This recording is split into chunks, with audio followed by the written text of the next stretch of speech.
Okay, boys and girls, when we left school in March, we were talking about a new unit. And one of the new units we're going to be talking about, we talked about our senses, but this unit is going to be the energy that we see and how I posted the Daniel Kitch riding his bike on my YouTube channel. And remember that Daniel Kitch is blind. So we talked a little bit about how he can ride that bike, but being blind.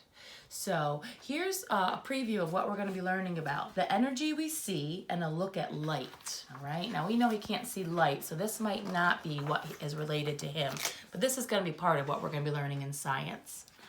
What is light? Light is a form of energy. It is an important part of life on this planet. And down here it says, light helps plant grows. Most of the light on Earth comes from the sun. And the sun is a natural source of light. And we learned that when we talked about the planets and the solar system. Fireflies and lightning are also natural sources of light. Fire gives off natural light as well. This campfire is a natural source of light. People have created ways to produce light. And this is called artificial light when you have to turn it on. Jacob's reading lamp gives off artificial light. Long ago, people used candles or oil lamps for light. A young man reading by candlelight in the 1600s. These days, electricity is mostly used to create light. Light bulbs, flashlights, TV screens all give us light. But here's what we need to start learning about. How light travels. Light energy travels in waves. We're going to be talking a lot about waves. Light waves move in a straight line until the object they hit. Nothing moves faster than light. Light from the sun takes only 8 minutes to reach the earth. Wow, 8 minutes. The light bounces off objects, and this is called a reflection. Light waves move like ping pong balls. They bounce off objects and they keep moving. All objects reflect light. We're able to see things because light bounces off the objects and back to our eyes. Light bounces off this book and then goes back up to your eyeballs to see. Mirrors give off reflections. Smooth and shiny objects reflect light as well. Objects that reflect light will give off reflections, and reflections let us see what's nearby. The light stops here. Some objects are made from a material called opaque. Opaque materials stop the light waves from moving through it. And it says he can't see because the blindfold he has is opaque. Shine a small flashlight toward the wall in a dark room. Then cover the lid under the flashlight with a book, and the light will no longer shine on the wall. The opaque book will block the light. Next, hold a pencil in front of the lid end of the flashlight. You'll see a dark area on the wall with the shape of the pencil. This is the pencil's shadow. When an object blocks light, it makes a shadow. Bigger objects make bigger shadows. Smaller objects make smaller shadows. Shadow of a large tree providing shade on a very hot day. Just passing through. Other objects are made from transparent materials. Transparent materials let light pass through them.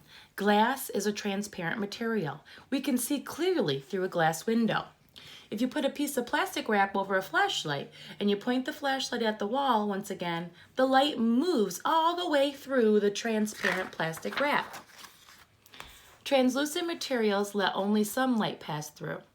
We can't see clearly through them. So that's when we call that the lampshade is translucent, only some of it. The speed of a light wave changes when it passes through other materials. This change makes the light bend or refract. Wow, what a great word. We're going to be talking about that.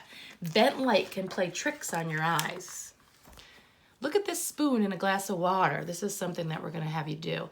The handle's broken because the handle looks broken because the water refracts the light. But we know that the spoon really is in one place. And then let's talk about colors. The light we see looks white, but it's actually made up of a whole bunch of colors. When light is bent, you can see different colors: red, orange, yellow, green, blue, indigo, and violet. They create the white light altogether. And let's talk about the colors of an object. Try getting dressed in the dark. Can you tell the difference between your black and brown shoes or your blue and gray socks? We can only see an object's color because the object reflects the light color back onto our eyes. The other colors don't bounce off the object. The green grass reflects green light waves. The red ball reflects red light waves.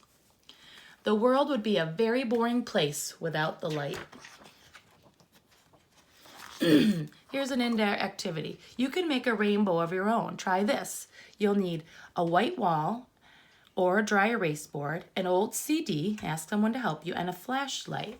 And then you can stand near it and hold the CD so the blank side faces the wall. And you shine the flashlight on the CD and you can see rainbow colors. So we'll talk about that when we set up some science experiments. So we're going to be talking about sound and light. And we're going to figure out what Daniel Kish uses when he rides that bicycle. All right, thanks guys. We'll be talking about science.